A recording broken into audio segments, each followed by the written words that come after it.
अभी तक जो बीपीएससी ने सवाल पूछा है, इससे पूछा है कि भारत छोड़ो आंदोलन QIM मूवमेंट एक स्वस्फूर्त आंदोलन था।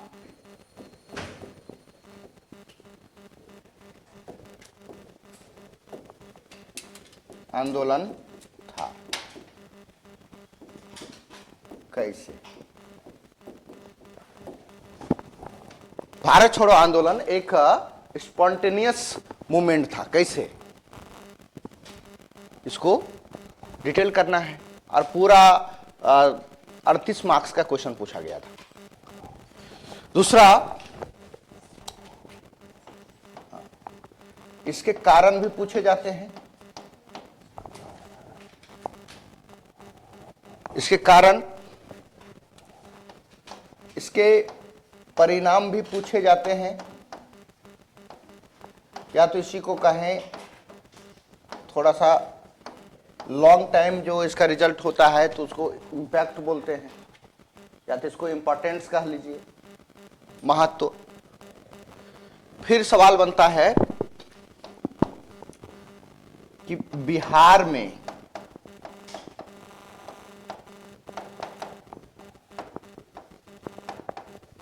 की भूमिका,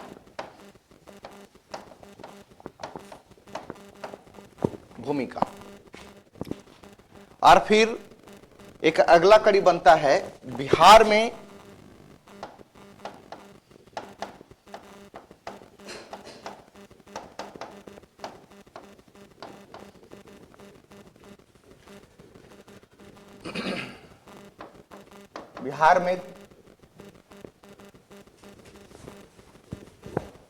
अरे आई क्यों कहे लिख दिए,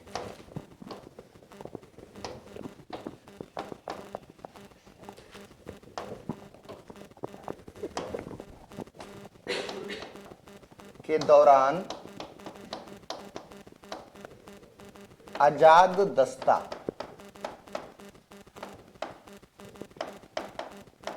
की भूमिका।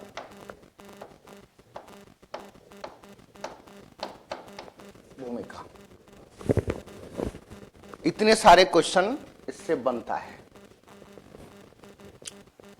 और पिछले बार लगभग 67 या तो 66 में, 66 में नहीं था, 67 में ही था शायद।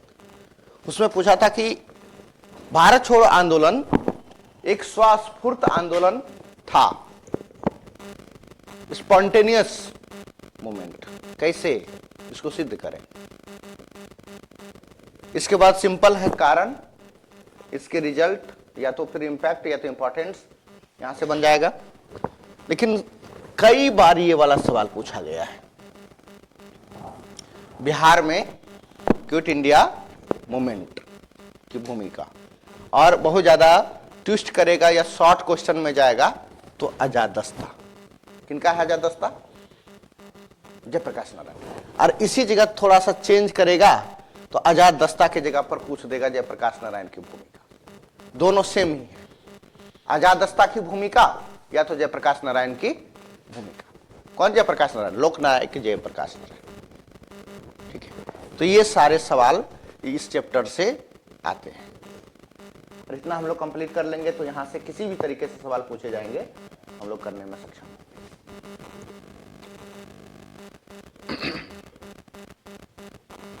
हो गया? इसमें 38 नंबर का भी क्वेश्चन रहेगा, इसमें 7.5 मार्क्स का भी क्वेश्चन रहेगा। उसके लिए 4 पेज दिया हुआ होगा आपका, 4 से 5 या 6 पेज दिया हुआ था। हाँ, तो 5-6 पेज पूरा लिखना नहीं है, यानी कि जितना कम शब्दों में 350 से 400 वर्ड में आपको आंसर कंप्लीट कर देना है। क्योंकि आपको टाइम मिलेगा 20 मिनट में, आपको एक आंसर को कंप्लीट करना है। ठीक है, शॉर्ट वाला क्वेश्चन को 4 मिनट में कंप्लीट करना है। समझ रहे हैं? टोटल रहेगा 3 घंटा का समय। क्वेश्चन कितने अटेम्प्ट करने हैं, तो 5 क्वेश्चन शॉर्ट और 2 क्वेश्चन लॉन्ग एक सेक्शन में, तो कितना हो गया 5 2 7। सेकेंड सेक्शन आपका होगा आईआर और करंट अफेयर्स का, आईआर माने इंटरनेशनल रिलेशन और करंट अफेयर्स का, तो उसमें भी 5 शॉर्ट क्वेश्चन और 2 लॉन्ग क्वेश्चन, तो वहां हो गया 5 2 7 5 2 7 14 क्वेश्चन। और 2 क्वेश्चन आपका रहेगा डीआई का, और डीआई जो लास्ट वाला होगा, तो ऐसे 4 क्वेश्चन होंगे डीआई का, और डीआई 2 ग्रुप में बांटा जाएगा। डीआई के 4 टॉपिक इंपॉर्टेंट है जो कि अब तक पूछे गए हैं, उसमें से जो पहला टॉपिक डीआई का जो है वो होता है बार डायग्राम, दूसरा है लाइन डायग्राम, तीसरा है आपका टेबुलेशन, और चौथा है आपका पाई चार्ट। लेकिन इसमें बीपीएससी ने पिछली बार क्या बदमाशी किया 17वीं में, कि पहले होता था कि सेक्शन, उसको तीसरा जो सेक्शन है उसमें 4 गो रेंडमली दे दिया जाता था, मतलब कोई 4 में से क्या करना है, 2 को सेलेक्ट कर लेना है। हालांकि 68 के बाद क्या किया है कि उसको 2 ग्रुप में बांट दिया है। 2 क्वेश्चन एक सेक्शन में रहेगा, चाहे बार लाइन एक साथ दे देगा, या तो रेंडमली कहीं से उठा करके 2 का एक सीरीज बना देगा, 2-2 करके 2 ग्रुप बना देगा। लेकिन पहले क्या होता था, जैसे एक ग्रुप में एक इजी क्वेश्चन होता था, एक थोड़ा टिपिकल होता था, और दोनों में से एक क्वेश्चन अटेम्प्ट करना जरूरी है। लेकिन पिछले वर्ष 17वीं में क्या किया, जो सबको परेशान किया, 2 टफ क्वेश्चन एक में डाल दिया, 2 इजी क्वेश्चन एक में डाल दिया।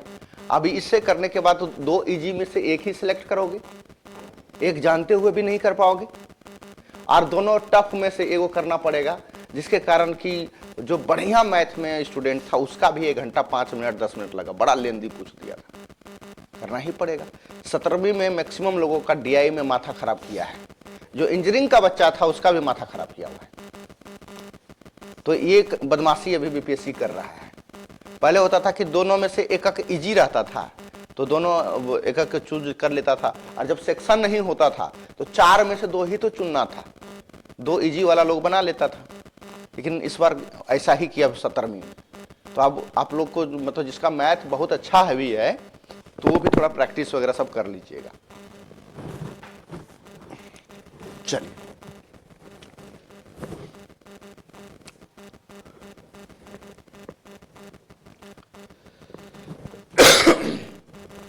एक एक करके हम लोग इसको डील करते हैं। 1942 की क्रांति स्वस्फूर्त स्पॉन्टेनियस मूवमेंट कैसे था, कोई बताइए।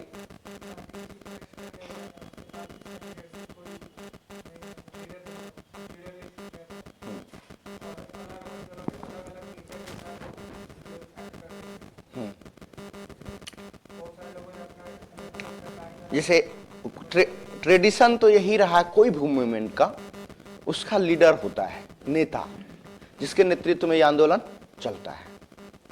लेकिन 1942 की क्रांति का जो नेचर था कि 8 अगस्त 1942 को ग्वालियर टैंक मैदान जो बंबई में है, वहां पे महात्मा गांधी ने घोषणा किया कि हम लोगों को अब अंग्रेजों को के लिए भगाने का अंतिम मौका है, उस पर प्रेशर क्रिएट करने का।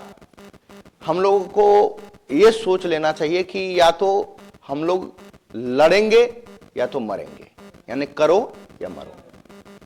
और इस नारे के साथ लोगों में, क्योंकि देखिए लोगों में पहले से ही आग लगी हुई थी। आग लगने का मतलब कि मन में वर्ल्ड वार चल रहा था, सेकेंड वर्ल्ड वार।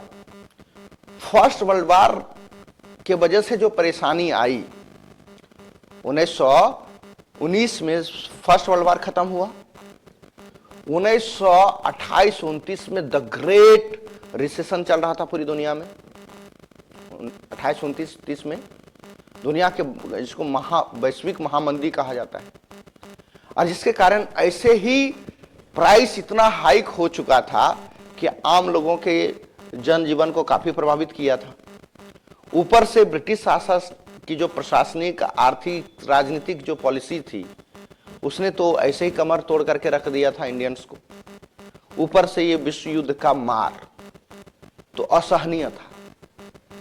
तो गांधी जी का जो मूवमेंट चला 1922 से लेकर के 30 ईस्वी तक, 20 में असहयोग और non cooperation movement, Gandhi ji ने उसका हालांकि नेचर तो नॉन वायलेंट रखा, नहीं कि अहिंसक, और लोग पहले से त्रस्त थे, लोग जुड़े तो खूब जुड़े, सारे वर्ग के लोग जुड़े, क्योंकि खिलाफत मूवमेंट जब चल रहा था उसमें मुसलमानों का समर्थन भी हासिल कर लिया था गांधी जी ने, क्योंकि उस दिल्ली में जो बैठक हुई थी तो उसमें गांधी जी को चेयरमैन बना दिया था, अध्यक्ष चुन लिया गया था खिलाफत कमेटी के।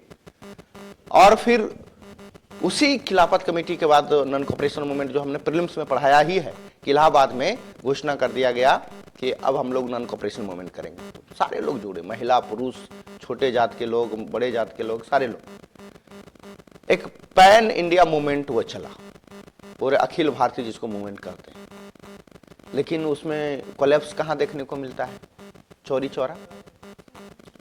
और इसके बाद ये मूवमेंट को अचानक वापस लेना पड़ा। अब जब वापस लेना पड़ा तो ऐसे तो अखिल भारतीय स्तर पर गांधी जी में कोई करिश्माई व्यक्तित्व था कि आवाहन किए सारे लोग आ गए, नहीं। इसके लिए परिस्थितियां उत्तरदायी था। गांधी जी को बहुत सारे लोग जानते भी नहीं थे, अभी नया नई थे। पहला मूवमेंट चंपारण में किया और दो छोटा मूवमेंट जो है आपका खेड़ा अहमदाबाद वाला हुआ। तो एक पर्टिकुलर एरिया में ही गांधी जी को जानते थे और सारे लोग तो जानते नहीं थे।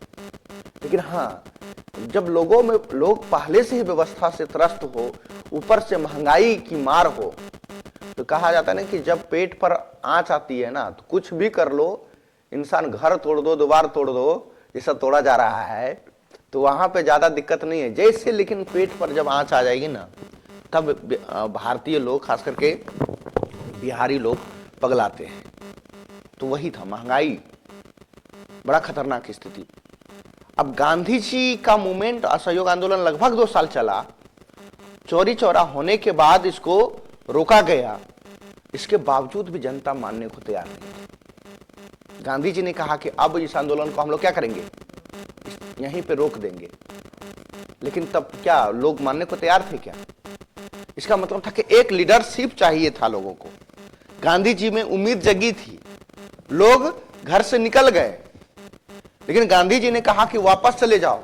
कहा कि नहीं जाएंगे, आप नहीं तो भगत सिंह। हालांकि भगत सिंह तो बाद में आए, लेकिन उसमें एचआरए चल रहा था।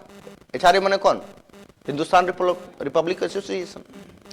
और हिंदुस्तान रिपब्लिक एसोसिएशन के जो कार्यक्रम थे, चाहे ये काकोरी कांड हो या तो फिर और भी जो वायलेंटफुल जो उनका काम चल रहा था, उसमें लोगों ने हिस्सेदारी निभाई, उसमें आस्था प्रकट की। और गांधी जी का जैसे ही मूवमेंट कहा जा सकता है कि वहां से साइड, थोड़ा सा मतलब साइड लिए, वहां पे स्पेस किसको मिल गया? जो रिवोल्यूशनरी लाइफ लोग थे, जिसमें एचआरए का भूमिका है।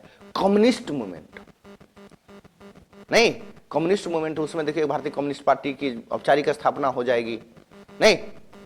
इसके बाद फिर देखिएगा लाहौर कॉन्स्पिरेसी आएगा, मेरठ कॉन्स्पिरेसी आएगा, सब इसी समय आएगा। और जब साइमन कमीशन आएंगे तो साइमन कमीशन के विरुद्ध में देखो कितने लोग विरोध प्रदर्शन करना स्टार्ट कर देते हैं। मतलब आग तो पहले से लगी हुई थी। और बर्कनहेड की जो चुनौती है, कब? 1928 में, क्योंकि 1935 का अधिनियम आने वाला था। बोला गया कि 1935 का जो अधिनियम बनाएंगे 10 वर्ष होने को है, क्योंकि प्रत्येक 10 वर्ष में अधिनियम आ रहा था। जैसे मर्लेमिंटो आया था 1909 में, 1919 में आया कौन सा? चेम्सफोर्ड वाला। फिर 1930 में आना था, 29 में। उसके लिए भारत के ग्राउंड रिपोर्ट लेने के लिए किसको भेजा गया था? साइमन के नेतृत्व में 7 सदस्यीय टीम थी, लेकिन उसमें एक भी भारतीय नहीं होने के कारण पूरा विरोध प्रदर्शन हुआ। और इसी विरोध प्रदर्शन में नेहरू जी भी लाठी खाए, कहां पे? लखनऊ में, गोविंद वल्लभ भाई पंत खाए लाठी, लाला लाजपत राय लाहौर में पिटा गए, और पिटा ही नहीं गए बल्कि बिल्कुल खतरनाक तरीके से पिटाए। और जो लाला लाजपत राय थे वो समाजवादी विचारधारा के थे, वो गांधीवादी नहीं थे, और समाजवादी विचारधारा से जुड़े हुए भगत सिंह भी थे। और ऐसे में जब एक सेम विचारधारा के लोग जब अंग्रेजी लाठी के शिकार हो जाएंगे तो फिर वो तो बदला लेने का प्रयास तो करेंगे ही। और इसी क्रम में सैंडर्स कांड होगा लाहौर में, और फिर आपका नेशनल असेंबली बम कांड होगा, और ये सब तो घटना हो ही रही है रेवोल्यूशनरी। इसी बीच में बर्कन हेड का चुनौती, जो कि सेक्रेटरी है, इंडियन सेक्रेटरी, उन्होंने कहा कि आप लोगों को लगता है, 7 क्वेश्चन का जो विरोध चल रहा था, कि आप लोगों को लगता है कि हम एक बेहतर एक्ट बना सकते हैं तो आप लोग बनाइए, लेकिन कंडीशन ये है कि सभी लोगों को क्या होना चाहिए, स्वीकार होना चाहिए। और इसको इस चुनौती को किसने स्वीकार किया था? मोतीलाल नेहरू ने। 28 में उन्होंने नेहरू रिपोर्ट तैयार किया। कई डिमांड थी उसमें, प्रीलिम्स में हमने पढ़ाया ही है, लेकिन एक डिमांड उसमें था कि हम 1 साल का अल्टीमेटम देते हैं कि 1 साल के अंदर हमें क्या मिल जाना चाहिए, डोमिनियन स्टेटस। डोमिनियन स्टेटस क्या होता है? हाँ, अर्ध राज्य, जिसको हाफ स्टेट या तो हाफ क्या बोल सकते हैं, हाफ पावर इंडियंस को मिले, यानी कि शासन रहेगा ब्रिटिश का ही, लेकिन उसमें कुछ हमें स्वायत्ता या तो क्या कर सकते हैं, स्वतंत्रता मिले शासन करने में। नहीं, संपूर्ण संप्रभुता नहीं, बल्कि आपके नाम से शासन होगा, लेकिन उसमें भारतीयों की प्रतिनिधित्व भी मिलेगी, इसलिए उसको डोमिनियन स्टेटस कहा गया। और 1 साल का समय दिया गया। कहा जाता है कि ये परिस्थितियां ऐसी थी जो पूरी दुनिया में जो विचारधाराएं चल रही है, क्योंकि कैपिटल इकोनॉमी जो है उसका परिणाम सामने आ गया था। कैपिटल इकोनॉमी जो है विचारधारा, पूंजीवादी विचारधारा, उसका रिजल्ट क्या सामने आया? World war. पूंजीवादी विचारधारा का रिजल्ट क्या था? World war.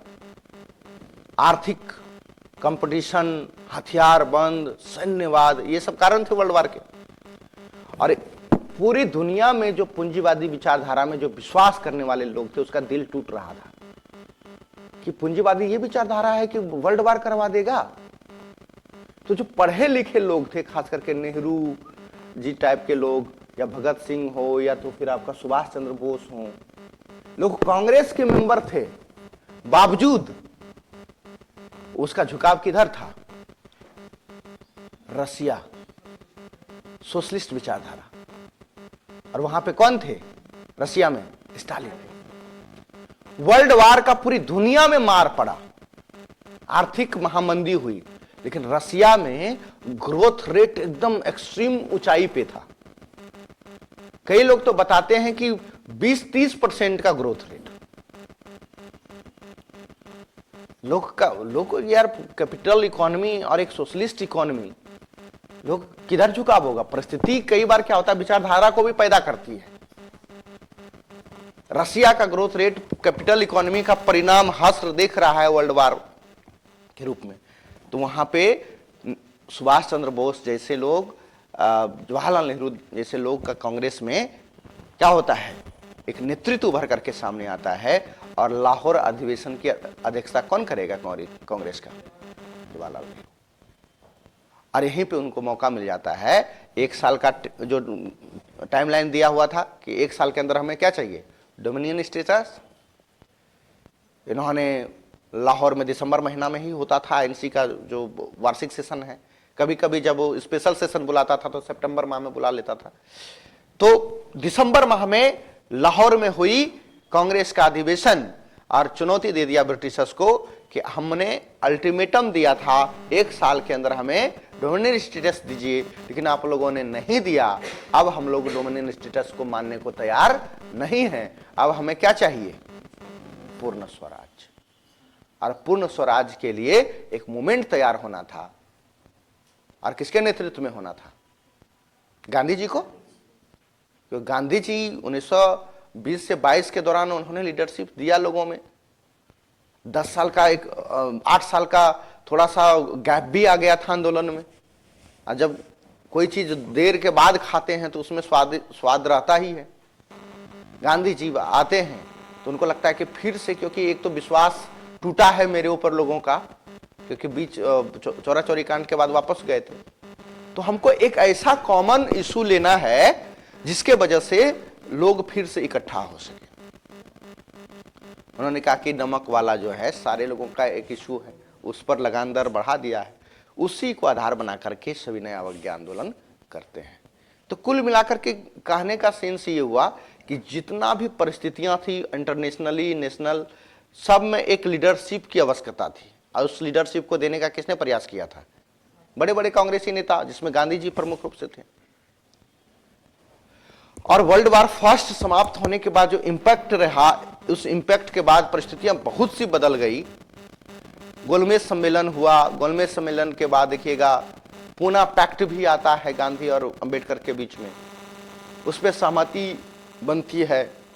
और फिर तीसरा गोलमेज सम्मेलन के बाद 1935 के जो भारत शासन अधिनियम है, इंडियन गवर्नमेंट एक्ट 1935, उसके लिए व्हाइट पेपर इशू होता है और ब्रिटिश पार्लियामेंट के द्वारा इस एक्ट को बना करके बोला जाएगा कि ये एक्ट अब भारत पर प्रभावी होगा। चलना स्टार्ट होता है और उसी के तहत पहली बार भारतीयों को चुनाव लड़ने, प्रांतीय जो प्रोविंशियल इलेक्शन है उसको चुनाव लड़ने का मौका दिया जाएगा। सब बातें ठीक हो रही है, प्रेशर है इंटरनेशनली, परिस्थितियां ब्रिटिशर्स के अनुकूल नहीं है। और इसी क्रम में फिर देखिएगा 2 साल के बाद हिटलर के बददिमागी या तो जो भी कहें उसके बदला लेने की भावना की वजह से सेकेंड वर्ल्ड वार स्टार्ट हो जाता है। और कांग्रेस के प्रत्येक जो प्रांत था जहां पे उन्होंने सरकार बनाई थी, उसे त्याग पत्र देना पड़ता है। लेकिन भारत में इंटरनल स्थिति भी बहुत अच्छी नहीं है। अब जब कहा जाता है कि जब लोग संकट में फंसे होते हैं तो वहां पे कुछ ना कुछ ऐसा स्वार्थ उभर करके सामने आ जाता है जो अपने हित के लिए कुछ भी करने को तैयार हो जाता है। वैसे ही स्थिति में देखिएगा आपका मोहम्मद अली जिन्ना की अलग ही डिमांड है। मुक्ति दिवस मनाया गया कांग्रेस के सारे प्रांत से इस्तीफा देने के बाद कि अच्छा ही हुआ कि कांग्रेस ने इस्तीफा दे दिया, क्योंकि बुरी हार हुई थी प्रोविंशियल इलेक्शन में। और वर्ल्ड वार में भारतीय सैनिकों को झोंक दिया।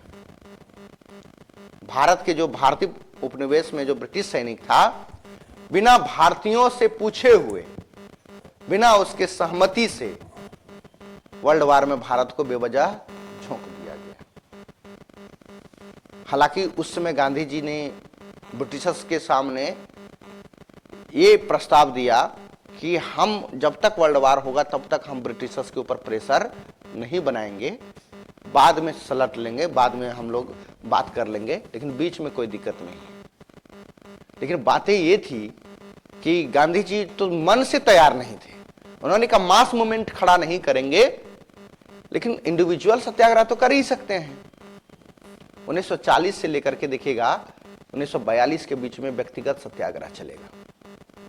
व्यक्तिगत सत्याग्रह में प्रथम सत्याग्रही कौन? विनोबा भावे। दूसरा सत्याग्रही कौन? नेहरू जी। और तीसरा भी पूछा गया है वीपी से, ब्रह्मदत्त वगैरह सब है। तो व्यक्तिगत सत्याग्रह वगैरह चल रही है। अरे इसका प्रेशर, व्यक्तिगत सत्याग्रह का भी प्रेशर देखो अंग्रेजों के ऊपर है। और उससे भी ज्यादा प्रेशर यह है कि 3 साल के युद्ध में ब्रिटिशर्स बुरी तरीके से पराजित हो रहा है वर्ल्ड वार में। और किसके हाथों हो रहा है? तो जापान ने तो कमर तोड़ दी है। किसको? जितना भी साउथ ईस्ट एशिया में जो उसका उपनिवेश था, कॉलोनी था ब्रिटिशर्स का, उसके हाथों से जा चुकी थी। और भारत के पड़ोस में ही बर्मा भी हाथ से निकल चुका था। किसके हाथों से? ब्रिटिशर्स के हाथों से। अब भारतीयों को यह चिंता सताने लगी कि एक तो हम लोग गुलाम थे किसके? ब्रिटिशर्स के। और जिस प्रकार से इसकी सेना वापस जा रहे हैं, इसके अधिकारी वापस जा रहे हैं, यहां तो कि ब्रिटिश के जितना भी ब्रिटिशर्स अधिकारी और सेना जो था भारत में, उसको भी निकाल करके कहां पे झोंक दिया गया? वर्ल्ड वार में, और भारत से ब्रिटिशर्स को खाली करा लिया गया, गोरे लोगों को। अब ये काले लोग क्या सोचे कि हमको तो हमारे भाग्य के भरोसे छोड़ दिया गया है, और यदि इसी तरह से बिना सोचे समझे, बिना सत्ता का ट्रांसफर किए हुए चल जाएगा तो हम तो किसके गुलाम हो जाएंगे फिर? जापान का। गांधी जी का धैर्य टूट जाता है और वो कहते हैं कि हे ब्रिटिशर्स, हमें अपने भाग्य के भरोसे छोड़ दो, हमें जापानियों के भरोसे मत छोड़ो। यदि तुमसे नहीं संभाल रहा है तो हमें सत्ता क्या कर दो? हस्तांतरित कर दो। और ये सारे जो कारण थे, कहीं ना कहीं ब्रिटिशर्स को प्रेशर में डाला, समझाने का बहुत प्रयास किया गया ब्रिटिशर्स के द्वारा। एक कमिटी भेजी गई, एक टीम भेजी गई, नाम था क्रिप्स मिशन। कितने कितने मेंबर है उसमें? क्रिप्स मिशन में, कैबिनेट मिशन में 3 है, ठीक है।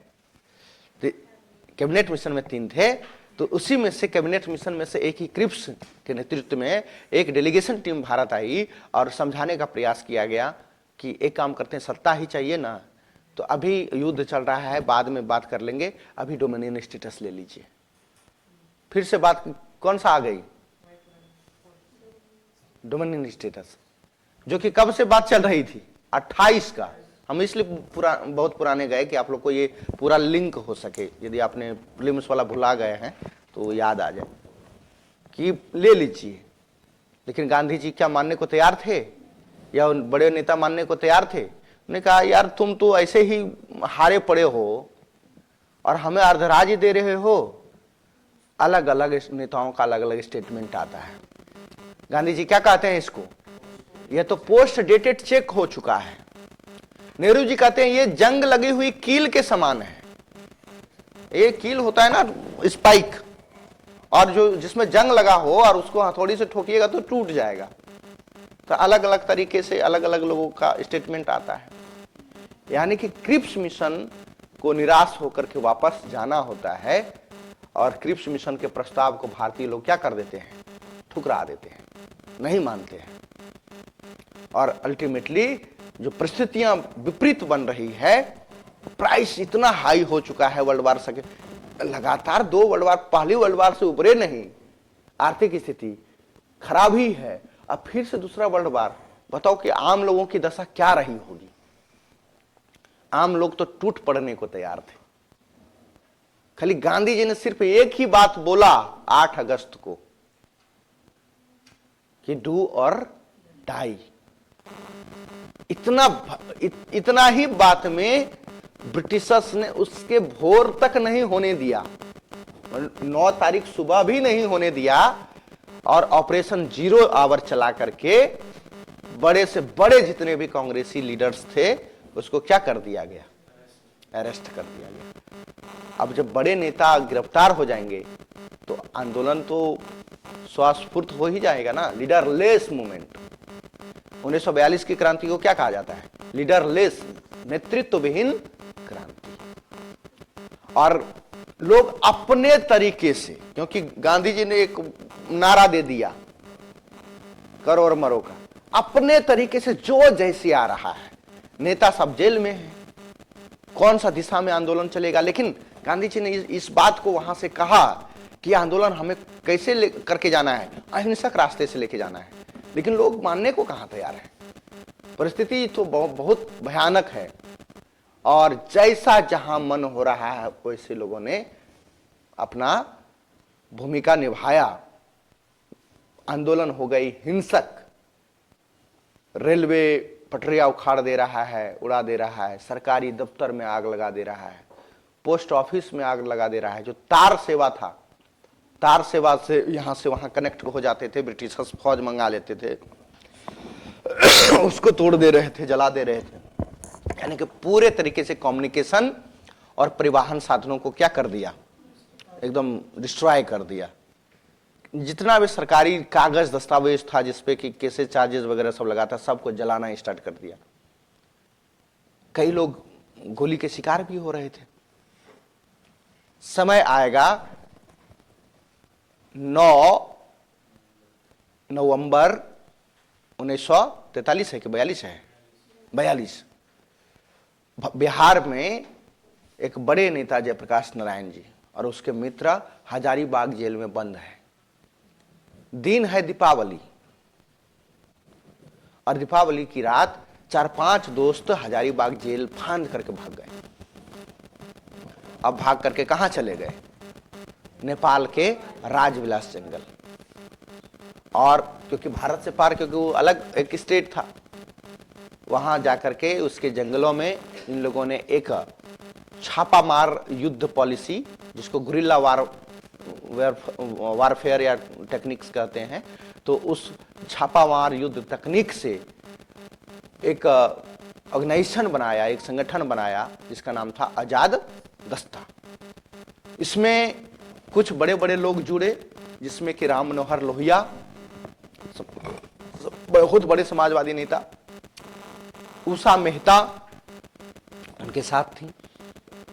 इसके बाद एक सरदार नित्यानंद सिंह, इसको याद रखिएगा। सरदार नित्यानंद सिंह पहले आर्मी में रहे हुए थे, इसलिए उनको गोली बंदूक ये सब चलाने आता था, बम बनाने, ये सब, यानी कि जो आर्मी का जो ट्रेनिंग होता है वो सारा ट्रेनिंग देने का कार्य किसने किया? तो सरदार नित्यानंद सिंह, उसको प्रशिक्षक बना दिया गया। और जो युवा थे, जो नेतृत्व विहीन हो चुके थे, अपने तरीके से जो लड़ाई लड़ रहे थे, उनको आजाद दस्ता के माध्यम से क्या किया गया?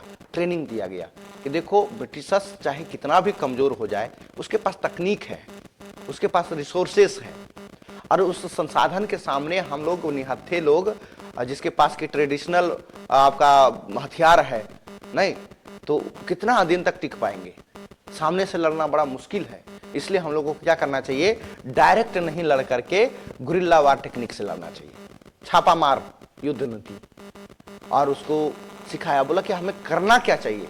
ब्रिटिशर्स को मारो मत, हमें सबसे बड़ा उसका ताकत है रेलवे, तो रेलवे का जितना भी ट्रैक है उसको क्या कर देना है? उड़ाना है। हमारे बहुत सारे लोग के ऊपर केस फाइल किया हुआ है, सरकारी ऑफिस, थाना, जितना भी रेलवे तार वगैरह सब है, टेलीफोन सेवा है, सबको क्या कर देना है? बाधित कर देना है। और ये सब ट्रेनिंग देकर के आजाद दस्ता अपने आंदोलन को आगे बढ़ा रहे थे, और इसमें परिणाम भी देखने को मिला। इतना ही नहीं, कहा जाता है आजाद दस्ता का जो कार्यक्रम था अन्य लोगों तक पहुंच सके, उसमें राम मनोहर लोहिया और उषा मेहता ने जिम्मेवारी उठा ली। इन्होंने अंडरग्राउंड होकर के रेडियो चलाना स्टार्ट कर दिया, हेम रेडियो, और रेडियो के माध्यम से क्या करना है नहीं करना है ये उषा मेहता और राम मनोहर लोहिया बता रहे थे। और रेडियो जो सुन रहे थे उनको पता चल रहा था कि कहां पे क्या करना है। अरे यहां पे पहुंचो, यहां पे ये उड़ा दो, यहां पे पहुंचो, यहां पे ये उड़ा दो, इसको जला दो। और रेडियो तो अब कहां से बोला जा रहा है, समय लगेगा कि पता लगाने में कि कहां से अंडरग्राउंड होकर के ये इस ट्रैक करने में थोड़ा समय तो लगेगा, लेकिन तब तक बहुत सारा घटना अंजाम दे दिया। लेकिन सबसे बड़ी जो इंसिडेंट बिहार में होती है, 9 तारीख के वो सारे नेता गिरफ्तार होते हैं अगस्त को, इसलिए इसको अगस्त क्रांति भी कहा जाता है। और 10 और 11 तारीख को पटना में एक बड़ा प्रदर्शन, डेमोन्स्ट्रेशन होता है, और स्टूडेंट लोग जो है इस मूवमेंट को आगे बढ़ाने का प्रयास करते हैं। पहुंच जाते हैं पटना सचिवालय सामने 11 अगस्त 1942 को, और पटना सचिवालय के सामने जो विधानसभा है, आज भी तो वही तो विधानसभा है आपका, लेजिस्लेटिव असेंबली, उस पर झंडा फहराने के प्रयास में Patna district magistrate WG Archer के नेतृत्व में गोली चलाने का आदेश दे दिया जाता है, और इस गोली में 7 स्टूडेंट मर जाते हैं, शहीद हो जाते हैं, और कई स्टूडेंट घायल हो जाते हैं, कई लोगों को गिरफ्तार किया जाता है। और जब स्टूडेंट मरते हैं, अब देखिए, पुलिस के गोली से यदि कोई इंसान मरता है ना, तो आग की तरह यह मैसेज फैलता है। इसलिए पुलिस जल्दी गोली नहीं चलाता है, डंडा चला ले, लेकिन बड़ा खतरनाक उसका रिजल्ट आता है। और नेपाल में क्या हुआ, कई स्टार्टिंग में तो शांतिपूर्ण धरना ही चल रहा था, दोनों तरफ से फाइलिंग वायलेंस हुआ, कुछ स्टूडेंट मारे गए और इसके बाद आग की तरह जनजीव वाला मूवमेंट आगे एकदम पूरा फैल गया। प्रदर्शन होना स्टार्ट हो गया अलग अलग तरीके जगह पे। सिवान में फुलेना प्रसाद वर्मा, वो वहां के ब्लॉक जो है वहां पे झंडा फहराने के क्रम में उनको गोली लग गई। कुर्था में, कटिहार में एक छोटा सा बच्चा है, 13 साल का बच्चा जिसका नाम था ध्रुव कुमार, कटिहार थाने में गोली चलाने के क्रम में उसको गोली मार करके हत्या कर दिया। डुमराव में मुनि नाम का एक लड़का था, उसको गोली मार करके हत्या कर दिया। अलग अलग जगह पे अलग अलग तरीके से नेता अब बिहार में अपना नेतृत्व दिखाया। कई लोग गोली के शिकार भी हुए, कई लोग गिरफ्तार हुए। एक आंकड़ा कहता है कि बिहार में 15,000 लोग गिरफ्तार हुए, 8,000 से अधिक लोगों पर मुकदमा और सजा सुनाई गई। गिरफ्तार हुए 8,000 लोगों को या उससे अधिक लोगों पर सजा मुकर्रर की गई। लगभग 300 से ऊपर लोग घायल हुए और 134 लोग मारे गए अंग्रेजी गोली के शिकार। इस तरह से बिहार में आंदोलन आगे बढ़ता है।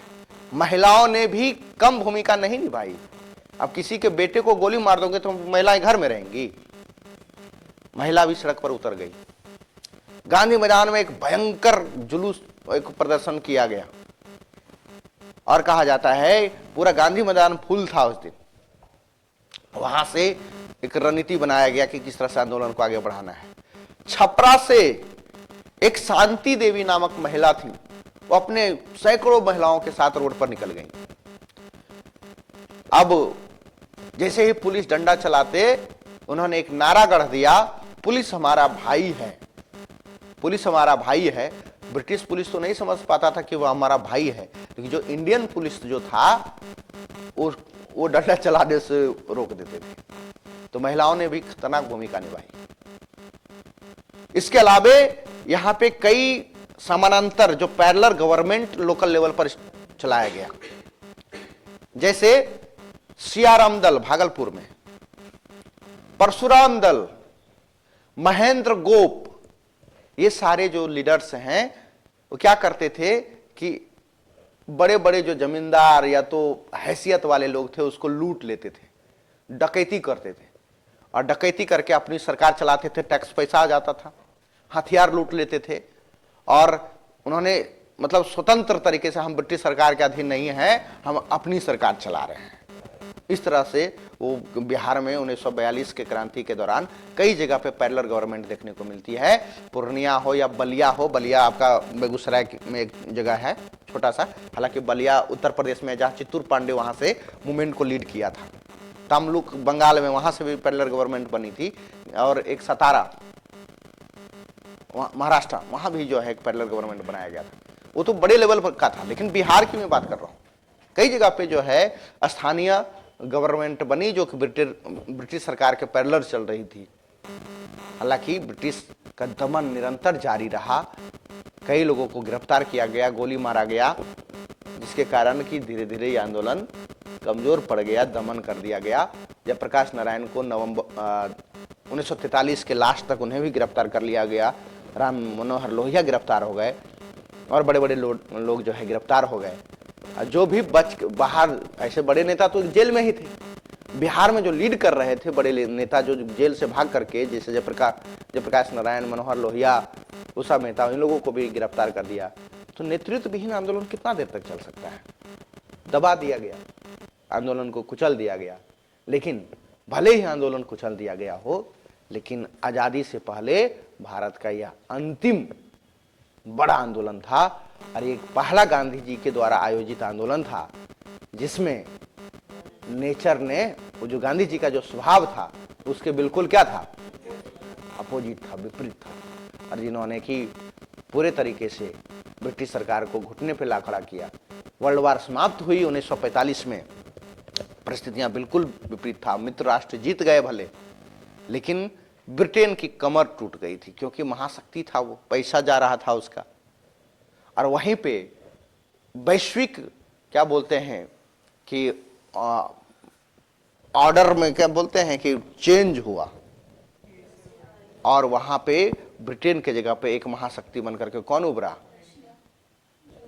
यूएसए। क्यों? क्योंकि परमाणु बम जापान पे गिराना। और परमाणु बम इसलिए कहा जाता है कि जिसके पास ताकत है वही दुनिया का शासक होगा। तब से वर्ल्ड ऑर्डर चेंज हुआ।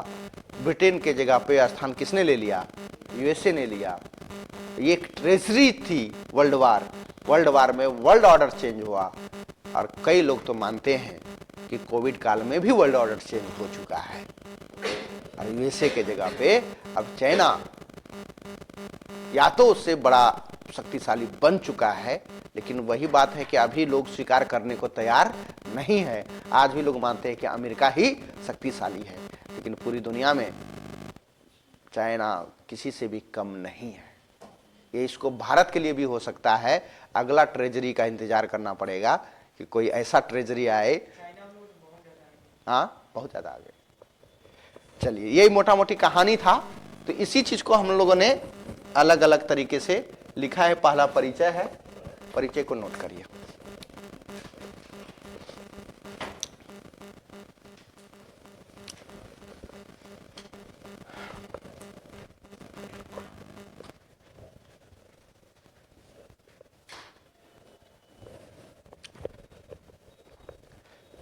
ये टॉपिक तो आप लोग प्रीलिम्स में इतना पढ़ा है कि इसको सिर्फ शब्द बनाइए, लिखते जाइए।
हो गया?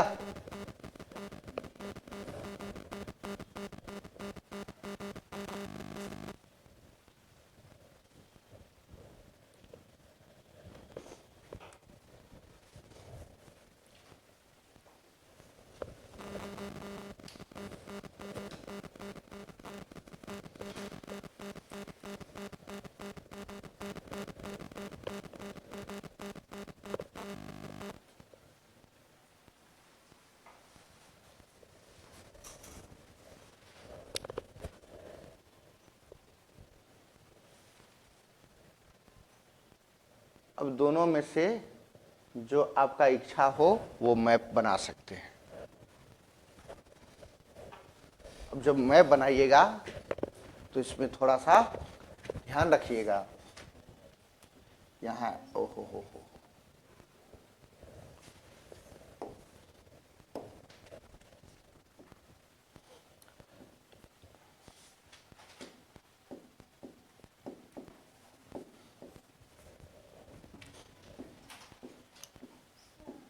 हाँ,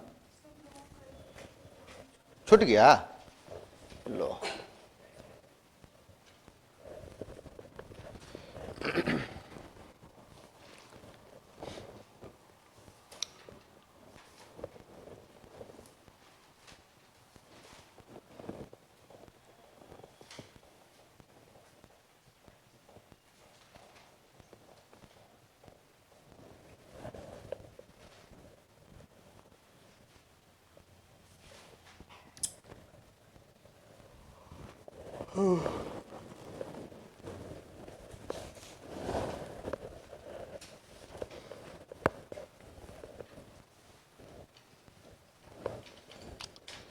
पहले इंडिया वाला मैप बनाइए और बिहार वाला हम बताएंगे कहां पे बनाना है।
बंबई से ये वाला स्टार्ट कीजिएगा और बिहार सबसे ज्यादा इफेक्टेड एरिया रहा था।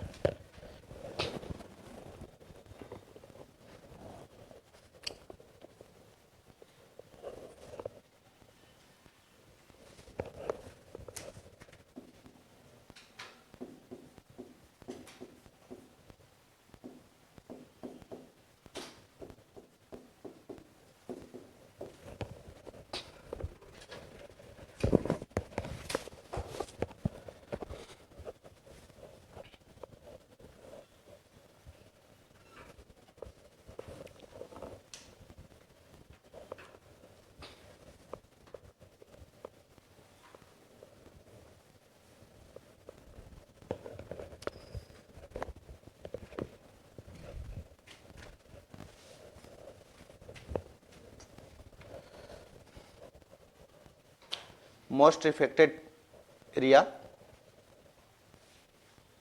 बिहार।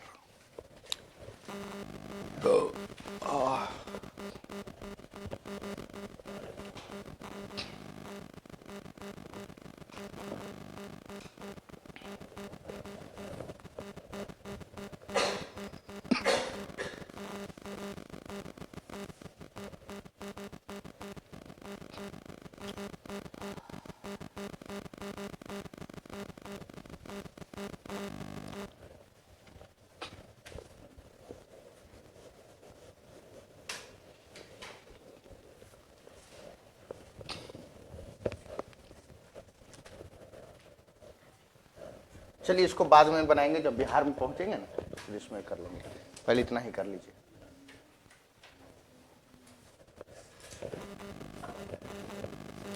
बिहार 1942 की क्रांति का सबसे इफेक्टेड एरिया रहा था, सबसे ज्यादा प्रभावित क्षेत्र। 1857 की क्रांति में भी लीडरशिप बिहार ही दिया था, मोस्ट पावरफुल। और 1942 की क्रांति में भी सबसे ज्यादा मतलब ज्यादा कंट्रीब्यूशन किसका था? बिहार का ही था। इसलिए बिहारी लोग जो होता है ना, खाली यहाँ पे आग लगा दो, मतलब आग लगाने का मतलब वो नहीं कि माचिस मारना, मतलब नहीं कहता सुलगा दो, उस लोग खुद निपट लेता है, अंतिम परिणाम तक जाता है। हाँ हाँ, संपूर्ण क्रांति पूरे कांग्रेस की नींव हिला दी, वहां सत्ता परिवर्तन कर दिया।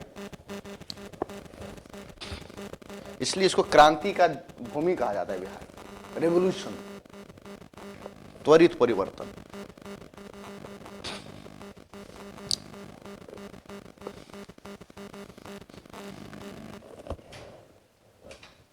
एक बार सवाल पूछा गया था 56वीं 59वीं में कि गांधी मैदान का नाम गांधी मैदान कब पड़ा?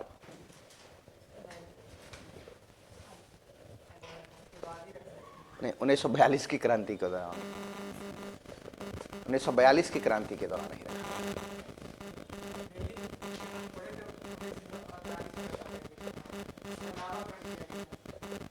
नामांकन,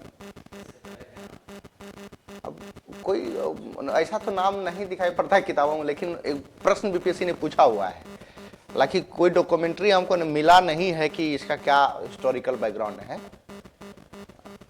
जिसने डोनेट किया होगा तो उसी के नाम पे होगा। चलो ठीक है, उसको रखते हैं। अगला आ जाते हैं इसके कारण।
कारण को बुलेट पॉइंट में ही लिखिएगा।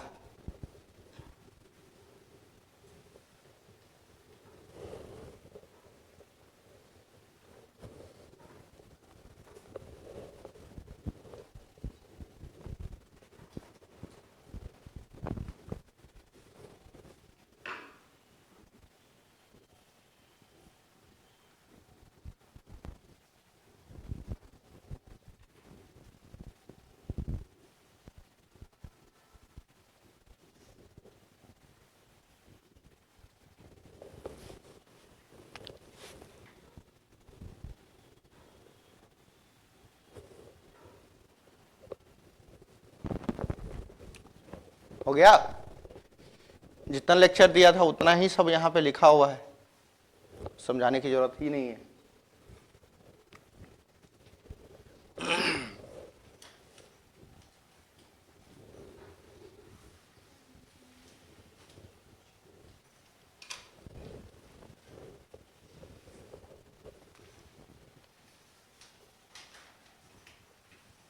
थोड़ा कलम तेज चलाइए, ऐसे तो नोट्स आपको मिल ही जाएगा। यहाँ पे स्पीड चलाने से क्या होगा, आपका हाथ फ्री होगा, लिखने में आप तेज होंगे।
हो गया।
और लिख लीजिए।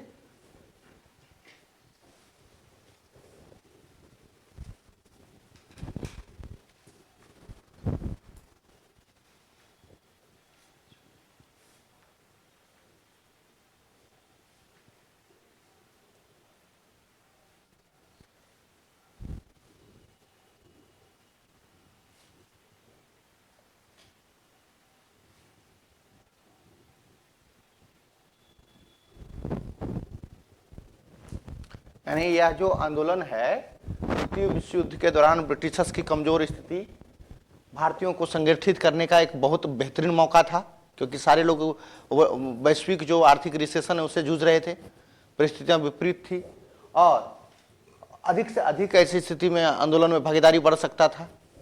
ये सब जो गांधी जी का एक मतलब वेल प्लान्ड क्या कह सकते हैं, एक उसको कह सकते हैं कि एक रणनीति था, योजना था।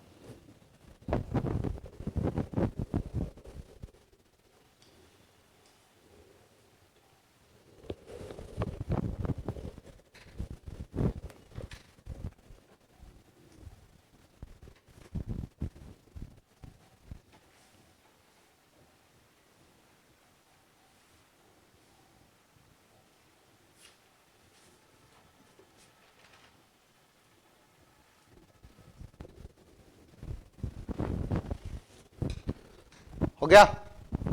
चलो, कारण लगभग कितने पॉइंट होगा इसके?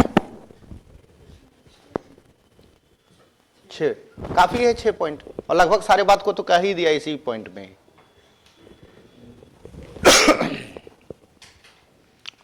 38 मार्क्स का भी पूछा जाएगा तो इतना ही लिखना है, ठीक है। और शॉर्ट वाला भी पूछा जाएगा तो इसको प्रयास कीजिएगा कि कीवर्ड्स का यूज किया जाए, हाँ ना। अब आता है कि आंदोलन की शुरुआत कैसे हुई, क्या क्या हुआ बोलते हैं।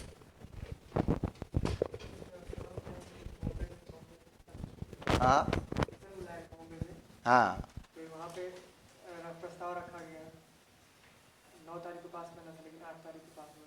हाँ वो तो चलो मोटा मोटी परिचय में आपने तो लिख ही दिया है, उतना डिटेल नहीं जाना है, मोटा मोटी बात को कह के निकलना है। 9 तारीख को क्या हुआ, कुछ ही दिन सुबह सारे नेताओं की गिरफ्तारी हो गई, यानी कि लीडरशिप क्या हो गया,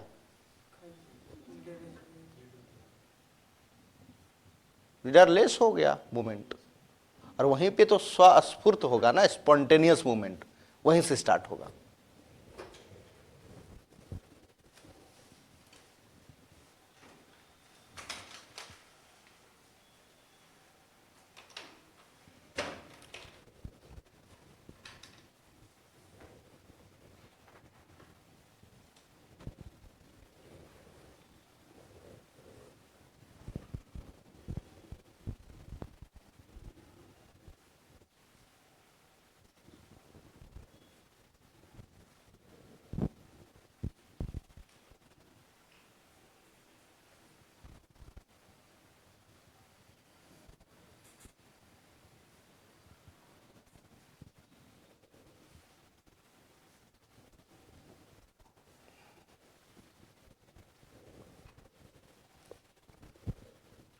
जो जल्द ही पूरे भारत में फैल गया, ये लिखिएगा, गए नहीं, फैल गया।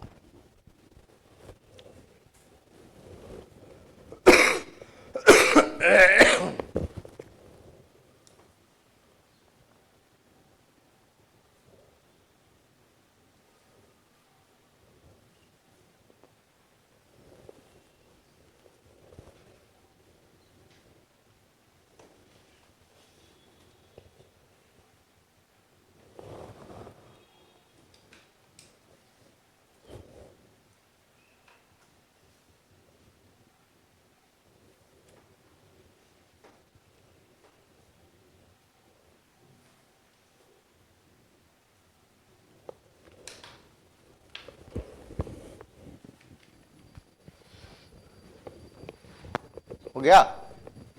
हाँ, चलिए अब जब पूरे भारत में फैल गया तो निश्चित है कि अब बिहार भी उसका एक सबसे प्रभावित एरिया बनेगा। अब यहां से बिहार पर आ जाएंगे। हालांकि इसमें थोड़ा सा और पॉइंट है, कुछ कुछ लिख लीजिए।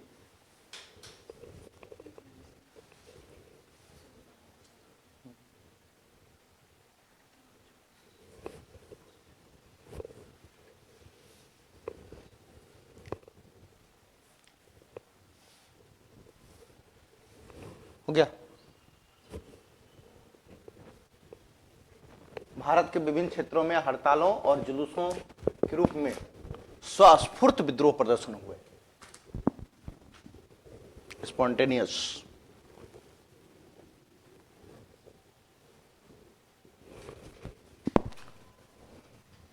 अब बड़े नेता नहीं है जिसके पास अनुभव है, जो नेतृत्व को लीड करते थे, गांधी जी की विचारधारा को जन जन तक पहुंचाते थे। सारे बेचारे नेता कहाँ हैं? जेल में। तो फिर जो गांधी जी की अहिंसावादी नीति, तो वो निश्चित है कि वो प्रभावित होगा और हिंसक आंदोलन देखने को मिलेगा। वही यहाँ पे भी बोला गया है, बड़े नेताओं की अनुपस्थिति में अहिंसक तरीके से आंदोलन जारी रखना असंभव था। क्या गांधी के जो करो और मरो का नारा था, हाँ, क्या उनके नॉन वायलेंस के कॉन्सेप्ट को तोड़ता है? उसको सिद्ध करना पड़ेगा, क्योंकि गांधी जी का जो ट्रैक रिकॉर्ड रहा है, बैकग्राउंड, वो तो कभी भी उन्होंने अहिंसा को प्रतिस्थापित करने का प्रयास नहीं किया। उसका एग्जाम्पल चौरा चौरी कांड के रूप में देख सकते हैं, उसको प्रूव करना था। इसके बाद फिर गांधी जी के अन्य मूवमेंट को ध्यान में रखना था कि कभी भी उसमें परिस्थितियां कितनी भी विपरीत हुई, लेकिन गांधी ने अपने जो उनका मेन हथियार था, सत्य, अहिंसा और सत्याग्रह, तो इससे वो बिल्कुल नहीं डिगे। परंतु डू और डाई का मतलब ये नहीं था कि हिंसा। उन्होंने ये कहा भी कि हमें अहिंसक रूप से इसको आगे बढ़ाना है, परंतु लीडरलेस। फिर तो बात यहीं पे आ जाएगा कि क्यों ये हिंसक हुआ। लीडरलेस, आम जनता में पहले से आग लगी हुई थी, पूरी वैश्विक परिस्थिति उसके बिल्कुल विपरीत चल रहा था, और ऐसे में यदि लीडरलेस मूवमेंट हो जाए तो गांधी जी के अहिंसावादी विचारधारा तो काफी पीछे छूट जाएगी।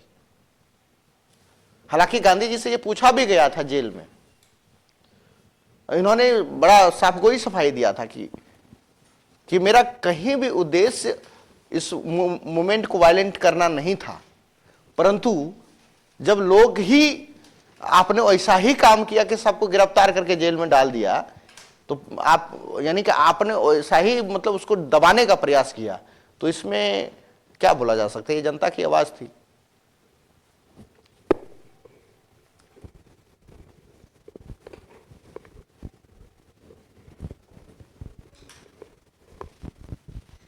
हो गया।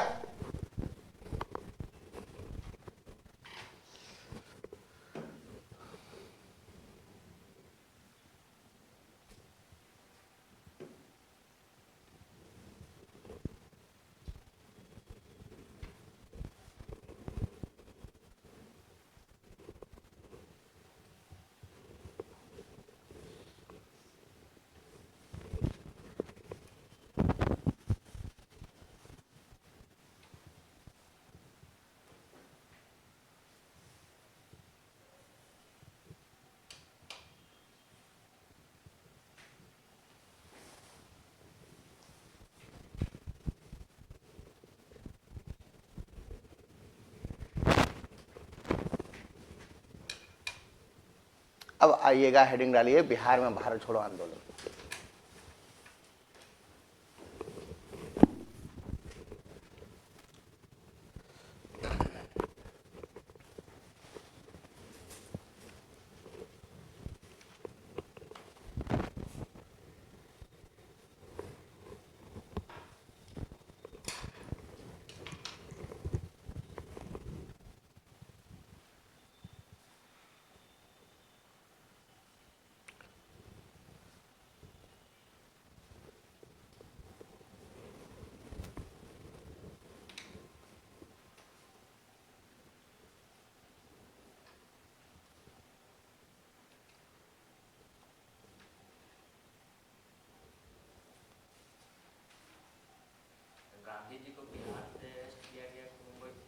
बम्बई, क्योंकि नेता थे ना गांधी जी। सर एक और चीज आता है कि नेशनल लेवल पे जब ये लोग अरेस्ट हो गया था तो सबसे ज्यादा एक्टिव मेंबर में जो लेडीज थी, जैसे अंबिका चरण महतो का नाम आता है, तो वो जो गिरफ्तारी हो गया, तो इसको मैसेज के तौर पर जन जन का फैलाने के लिए पूरा नहीं होता, हम चले तो पूरा भीड़ चलता गया, एक तरह से और भव्य होता गया, जो बोल्ड होता गया, और मतलब नहीं होता गया रिवोल्ट करना, उस तरह से होता गया। इसमें यहाँ ये मतलब इसमें ये भी बताया गया। क्या बताया गया कि सारे नेता गिरफ्तार हो गए और महिलाएं सड़क पे आ गई। सड़क पर आ गई, हाँ पूरा भीड़ और इकट्ठा बनता चला गया। हाँ हुआ। वो महिलाओं का कंट्रीब्यूशन में वो वाला चीज लिखना है, वो हमने एक उसमें पॉइंट बनाया भी है। ठीक है,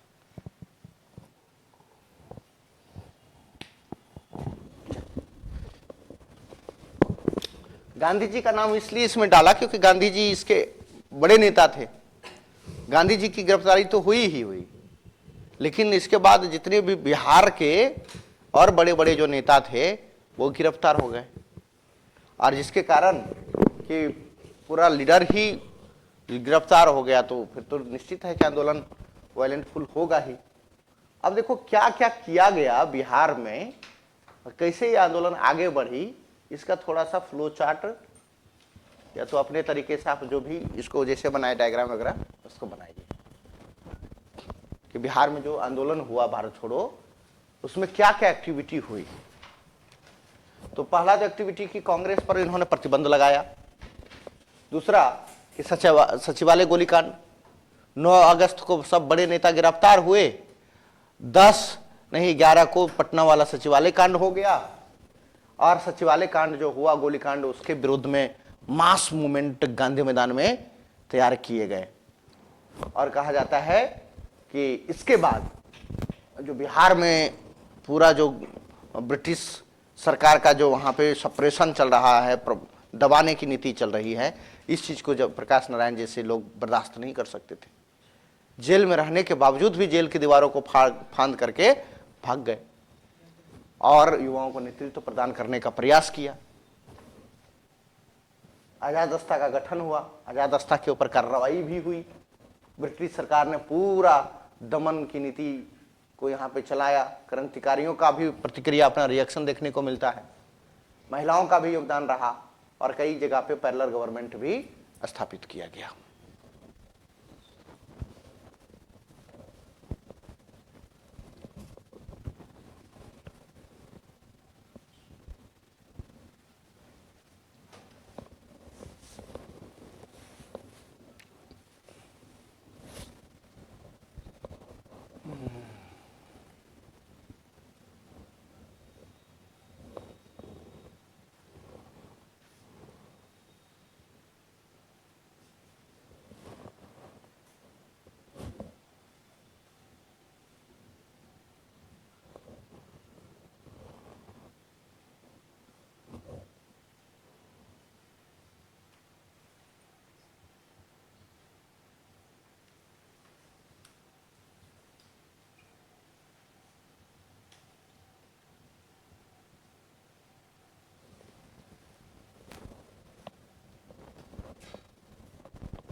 हो गया।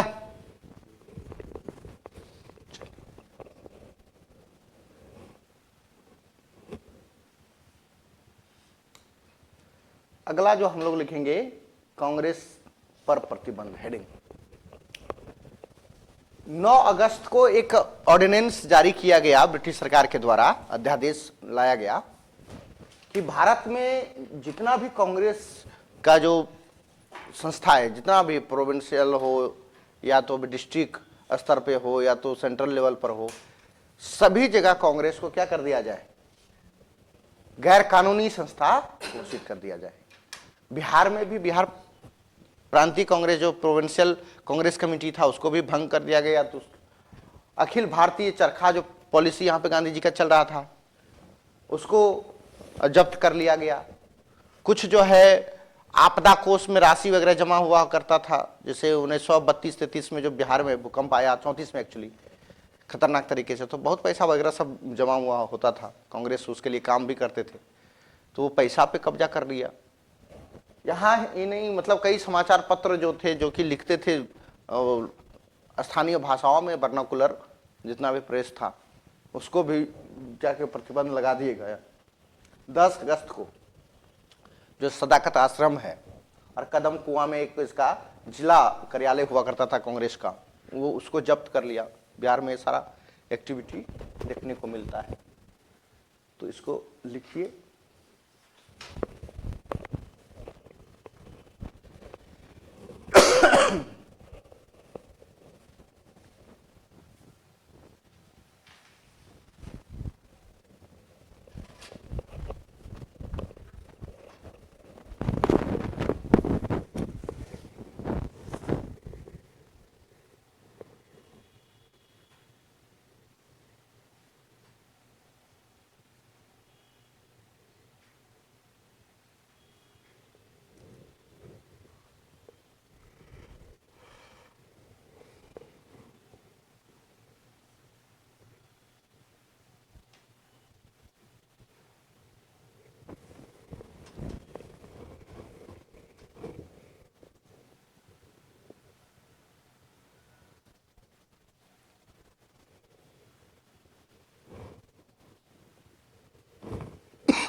हो गया?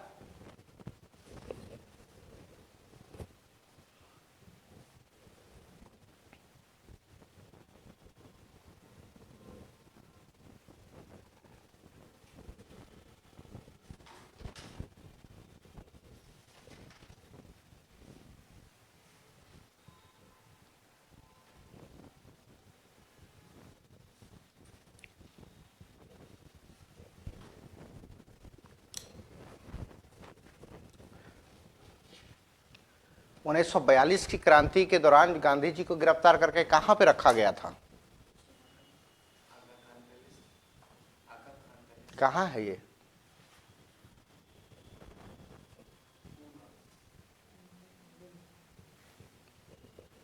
महाराष्ट्र में ही, पुणे में है, ठीक है।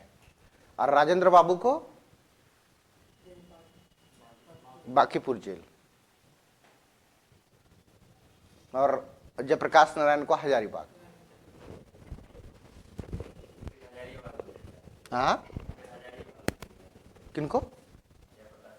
हाँ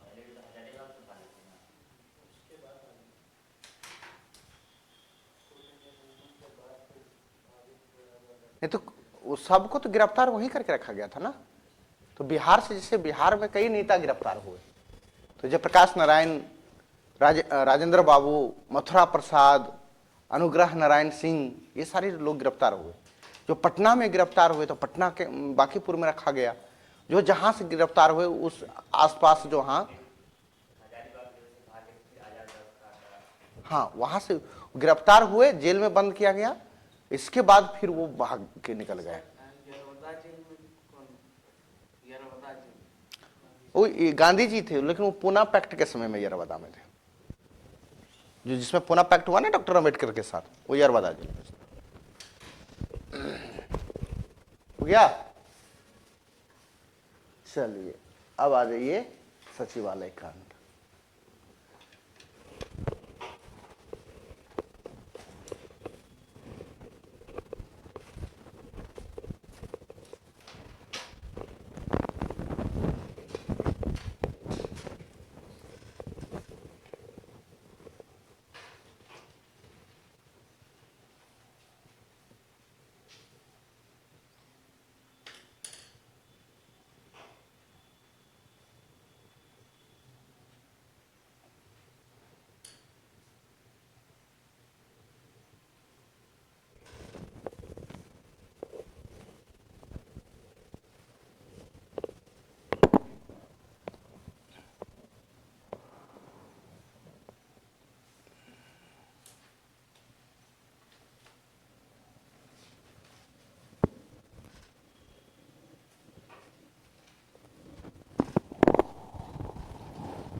हो गया? अब बताइए तो 7 छात्र कौन कौन थे, नाम याद है? प्रीलिम्स में पढ़ा होगा। याद नहीं है? कोई बात नहीं।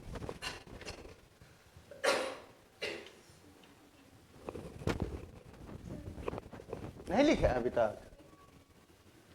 देखिए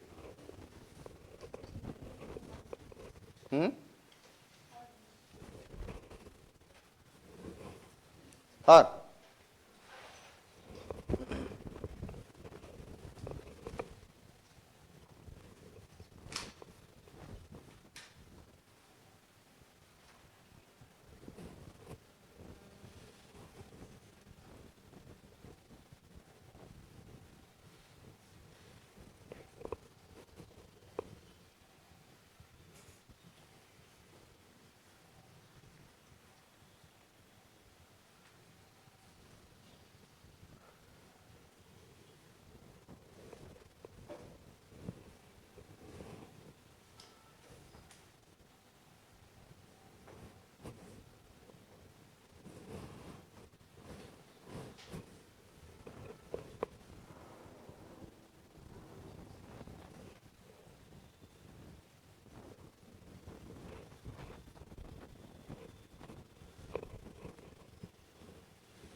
आप लोग को प्रीलिम्स के लिए क्या करना है कि जो सातों के सातों छात्र है वो कहाँ के थे और कहाँ पे पढ़ता था, ये भी पूछा गया है।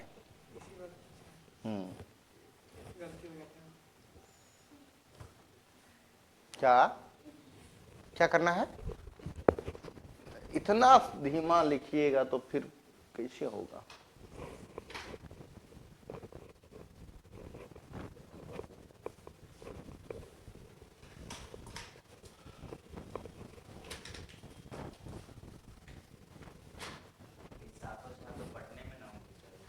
हाँ, सब पढ़ते थे पटना में ही, ठीक है, लेकिन अलग अलग डिस्ट्रिक्ट के थे, जैसे कुछ बांका के थे, कुछ सारण के थे, पटना के भी बहुत सारे लोग थे।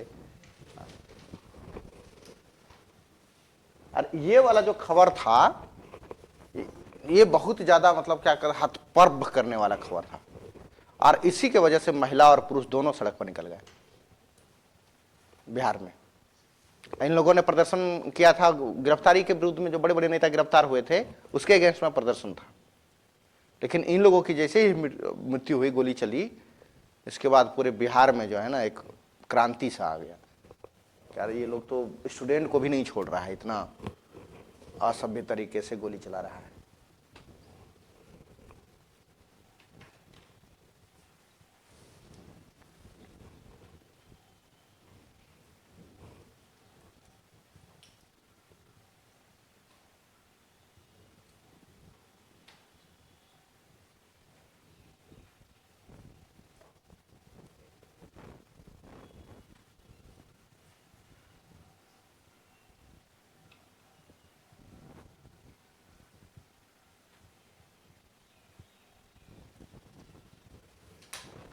सतीश प्रसाद झा हमारे ही डिस्ट्रिक्ट बांका के थे।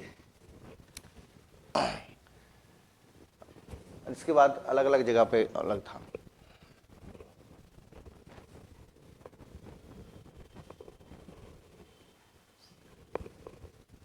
हो गया?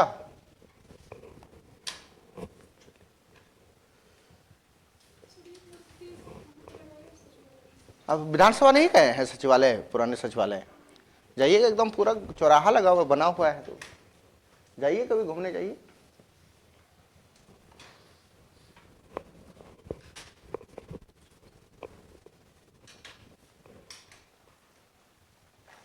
ग्यारह तारीख को घटना हुई, 12 तारीख को पटना में भारी प्रदर्शन।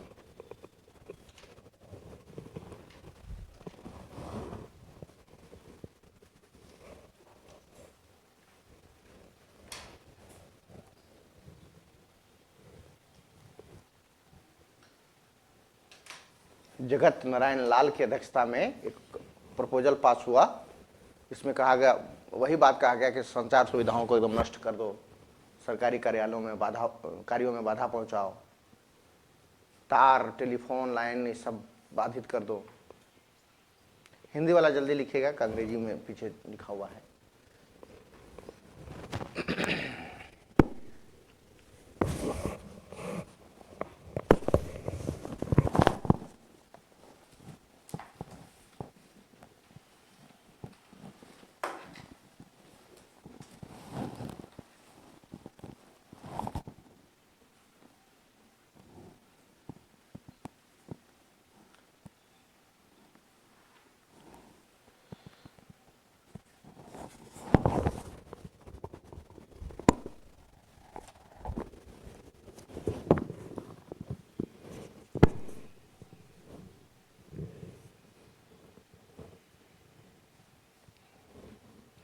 मैंने यहां से भी लिया है कुछ पॉइंट, ओके एग्जैक्टली ये वाला मिलेगा यहाँ।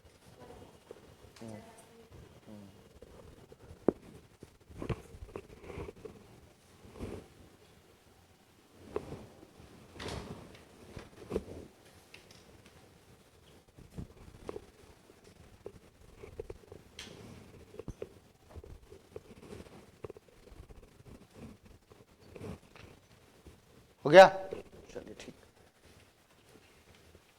लिख लीजिए आप अंग्रेजी।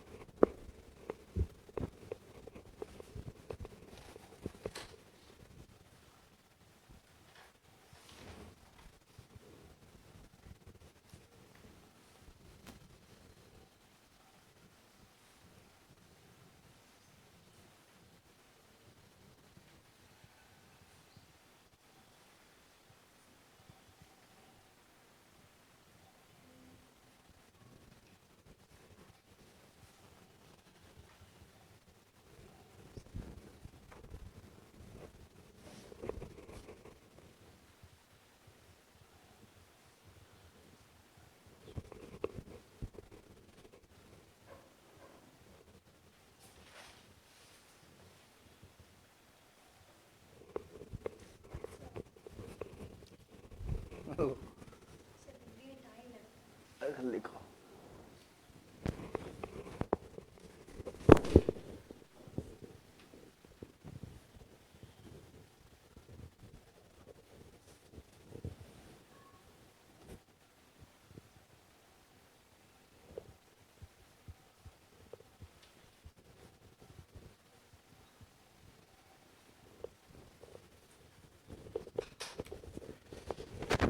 ये वाला पैरा लिखने के बाद अब बिहार का मैप बनाइएगा इसका, ठीक है। ये वाला जो पैरा,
चलिए आप लोग मैप बनाइए तो बिहार का एक शानदार मैप।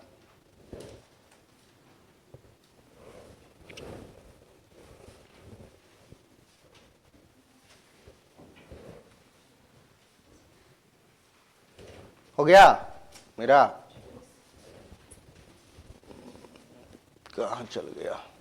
आ जाओ।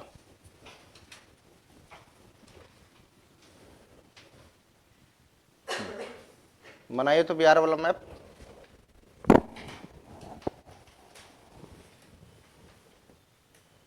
बड़ा सा बनाइए, बुचकुनी को नहीं बनाइए।